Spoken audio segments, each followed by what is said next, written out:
പ്രിയ പ്രേക്ഷകർക്ക് സീരിയൽ ന്യൂസിലേക്ക് സ്വാഗതം.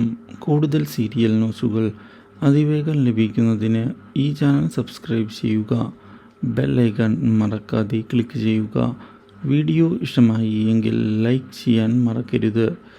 നമ്മുടെ പ്രിയ പരമ്പരയിൽ ഒടുവിൽ പുതിയൊരു വഴിത്തിരിവ് വന്ന് സംഭവിച്ചിരിക്കുകയാണ്. പ്രതികാരം ചെയ്യണം എന്നുള്ള തീരുമാനവുമായി മുന്നിലേക്ക് പോവുകയാണ് നമ്മുടെ പ്രകാശൻ. ഇതിൻ്റെ ഭാഗമായി പ്രകാശൻ പുതിയ ജോലിക്ക് ചേരുകയും ചെയ്യുന്നു. എന്നാൽ ഇതേ തുടർന്നാണ് പ്രകാശൻ്റെ കൂടെ നിന്നുകൊണ്ട് കല്യാണിയെ തകർക്കാൻ താനുണ്ട് എന്നുള്ള കാര്യം പ്രകാശൻ്റെ മുതലാളി വ്യക്തമാക്കുന്നത്. ഈ കാര്യം കേട്ടതിനെ തുടർന്ന് പ്രകാശനും വളരെയധികം സന്തോഷിക്കുകയും താനും ഈയൊരു അവസരത്തിനായാണ് കാത്തിരുന്നത് എന്ന് അറിയിക്കുകയും ചെയ്യുന്നു.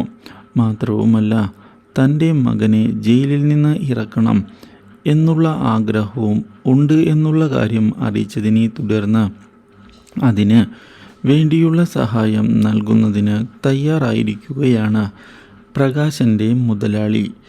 ഇതോടെ വിക്രം ഒടുവിൽ ജയിലിൽ നിന്ന് പുറത്തിറങ്ങിയിരിക്കുകയാണ്. ഈ കാര്യം അറിയുന്നത് കല്യാണിയെയും കിരണിനെയും ആകെ ഞെട്ടിച്ച് കളയുകയും ചെയ്യുന്നു. ഇതേ തുടർന്ന് അവരുടെ മുൻപിലേക്ക് കടന്നു വന്നിരിക്കുകയാണ് നമ്മുടെ Vikram. Do like, share and subscribe.